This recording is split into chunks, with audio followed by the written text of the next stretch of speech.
Hello viewers, BD রমণী ধীরে সৃষ্টিতে আপনাদের সবাইকে স্বাগতম।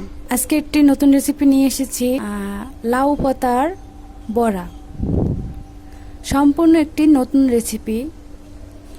রেসিপিতে খুবই সামান্য উপকরণ লাগছে।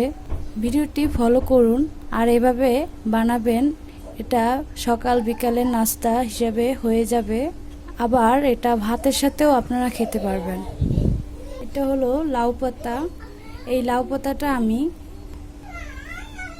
কুচি করে নিয়েছি। লাগছে চালের গুঁড়া, হলুদ গুঁড়া, লবণ স্বাদ মতো, মরিচ গুঁড়া, কাঁচামরিচ 5-6টা নিয়েছি, আর নিয়েছি 2টি বড় বড় পেঁয়াজ কুচি। তাহলে আপনাদের আমি উপকরণগুলো মেখে দেখাই কিভাবে মাখতে হবে। প্রথমে আমি নিয়ে নিয়েছি লাউ শাক কুচি। শাকের ভিতরে আমি স্বাদ মতো লবণ দিয়ে মেখে নেব। এভাবে ভালোভাবে চটকে নিতে হবে।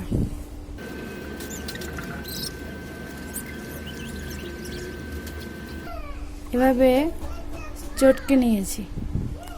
এর ভিতরে আমি পেঁয়াজ কুচি দেব।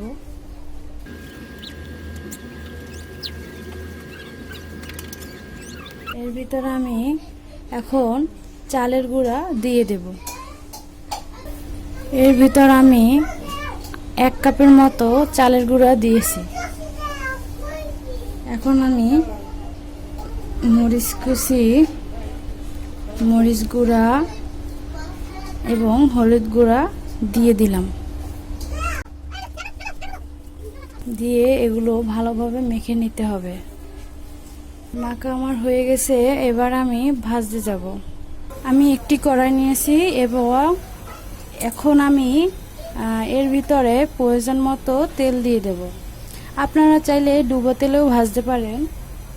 এটা খুবই পাতলা করে দিতে হবে, তাহলে মুসমুসে হবে।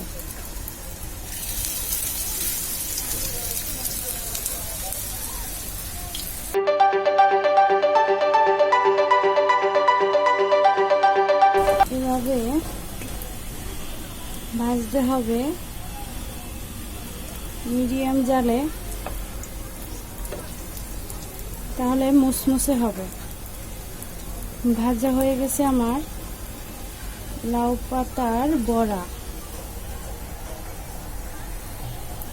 এখন আমি উঠিয়ে নেব আর বাকিগুলো ভেজে নেব। আমি বাকিগুলো দিয়েছি, এবার এগুলো ভেজে উঠিয়ে নেব। ভাজা হয়ে গেল আমার লাউ পাতার বড়া।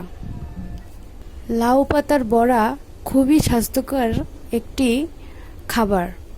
এই খাবারটি বাচ্চাদেরকে বানিয়ে দিলে ওরা খুব মজা সহকারে খাবে। লাউ পাতার বড়া খুবই একটি মজার খাবার।